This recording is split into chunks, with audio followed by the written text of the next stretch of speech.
Akafalina no androlananao ny mety toetry ny andro ho an'ny rapitso fa 5 volana septambra 20 sy 20.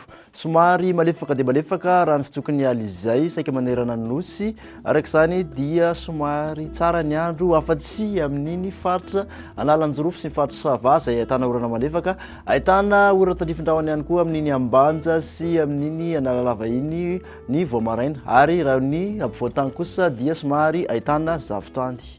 Ny tolakandro kosa dia mbola ahitana orana malefaka hatrany ny Sava, somary ifadibin-drahona sy masoandro raha ho an'ny faritra Atsinanana sy ny faritra Sofia, ibalika kosa amin'ny masoandro raha ho an'ny faritra Sisa.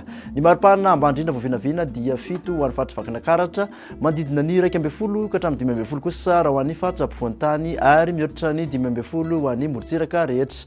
Ny maripana ambony indrindra kosa dia 4-30 degré Celsius ho an'ny Antsohihy, manodidina ny 20 sy 17 raha ho an'ny faritra ampovoan-tany, ary 17 ka hatramin'ny 30 kosa raha ho an'ny morontsiraka rehetra.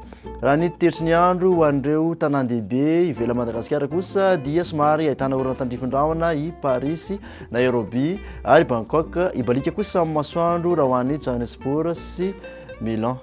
Raha ny toetry ny andro ho an'nosy manodidina Madagasikara indray dia somary ahitana orana tandrifindrahona ihany koa Port-Louis sy Saint-Denis, somary ifandimban-drahona sy masoandro ho an'ny Comores, ibalika kosa amin'ny masoandro ho an'ny Seychelles. Dia misatranao izay nanaraka an'izany hatramin'ny farany, veloma tompoko.